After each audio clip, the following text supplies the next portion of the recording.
Iyo na mga bayaw. So meron tayong dadaan muna rito no, na mga komersyal, mga kaibigan natin. Hello po sa inyo. Meron tayo rito, babike check natin, bagong bago. Buo ni parang Roel ko no, dito sa Rides Bicycle Shop Quiapo. Ito si Mountain Peak na Ninja 1 no, na 27.5. Built bike ni Rides Bicycle Shop to no, dito sa Quiapo. Para makita nyo kung nasan sila. Ayan lang oh, dun yung Bisikleta Manila, yung side na yan. Yung dito naman, yung Mercury Drag. Kasi Quezon Boulevard na yan eh. Pasok kayo sa iskinita na to, makikita nyo si Rides Bicycle Shop. Bike check natin to, wala nang edit-edit, wala nang intro-intro, wala nang kabulsitan. Unahin na natin to, alright? So ito si Mountain Peak Ninja 1 no.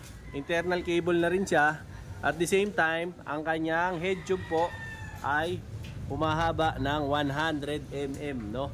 Naka-ano na po to, naka-tapered po to na headset, no? Na, well, anong ginamit mong headset dito? Anong brand? Ha? Ha? Tangke. Tangke? Anong size? 455. Ha? 44-55 daw to. 44 dito, 55. Tangke ang ginamit niya na, well, seal bearing sinalpak mo? Oh, seal bearing na raw to. Tapos ito yung ICR niya. Sa ibabaw mapapansin nyo, meron siyang medyo magaspang na ano, magaspang na coating, ganda. Para na siyang nilagyan ng bathroom tape, no? Ayun yung ibabaw niya. Tapos yung dito naman sa down tube naman niya pababa. Ayan, naka ano yung Mountain Peak niya, no? Wala ka namang makikitang mga bakas ng mga dugtungan dito. Dito nyo lang makikita yung bakas ng dugtungan niya. Yung detalye naman ng batalya nandito po sa gilid, no? 27.5 po ito. Tapos ito yung lagayan ng kanyang battle cage. Pagdating naman sa kanyang seat clamp, ang ginamit na seat clamp naman dito yung Di Allen, para hindi na babago-bago yung upuan. Mas okay to kaysa sa mga quick release, kasi pag may nambubura out ng bike, nagagasgas yung ano, yung seat post, no? Insertion naman po nito ay 31.6, ang haba naman po ay 350mm na ito po yung tinatawag na seat post na alloy ni InSpeed. Pati yung upuan niya, InSpeed din, may butas sa ibabaw na labasan ng utot. Kung gusto nyo makita si Boss Jeff, ayan po si Boss Jeff. Boss Jeff, kaway ka. O, yan. Yan po si Boss Jeff, no? Oo, baka bayaw. O, ayan, no? Boss Jeff, imbitahan mo muna sila rito. Putol. Boss, punta lang po kayo dito na sa Rides Bicycle Shop. Marami po tayong bago at mura. Lalo yung mga build natin, sir, mga naghahanap na quality na bike. Eh, Boss Jeff, pagka humihirit ba sila ng discount, subscriber ni Bayaw, meron ba? Malaki po bawas natin, sir. Yan, lalo na pag sinabi niyo po yung pangalan ni Bayaw. Yun, no? May ano ba yan? May cellphone number, Boss Jeff, para matawagan kayo. Okay, bago po tayo cellphone number. O, sige. Bigay mo na. Ang update po natin doon, na number ko po 0966-824-6395. Globe po yun. Isa pa.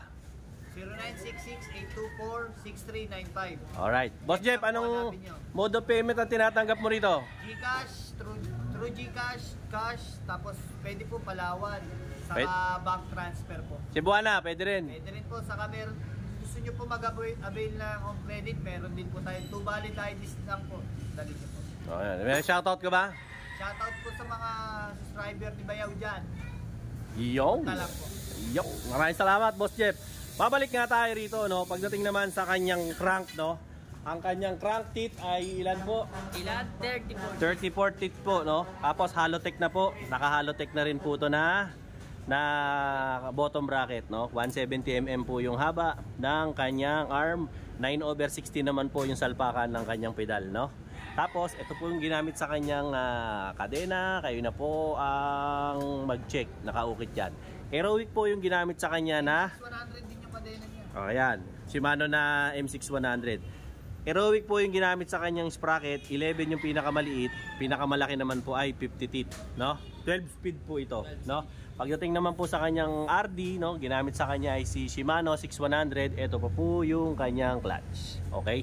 Ang kanya naman pong rims, ang rims niya po ay 27.5, 32 holes po. May mga inlet na, no? Tapos ang kanyang ginamit naman sa kanyang interior ay shredder valve pa po, hindi pa presta. Ang gulong naman po niya ay si Continental na Race King, no? Ang size po nito ay 27.5 by 2.0. Ayan naman po yung kanyang mga knobs, no? Talagang pang cross country lang, pero kung gusto mo mag-trail kahit paano, pwede rin naman po. Okay? What else? Anong libreng pedal nito? Dali mo na rito. Tapos pagdating naman po sa kanya pong tinidor, ang tinidor naman po niya ay Mountain Peak Wala pa po itong remote, no? Manual lang po, manual lockout. Tapos 34 po ang kanyang stanchion.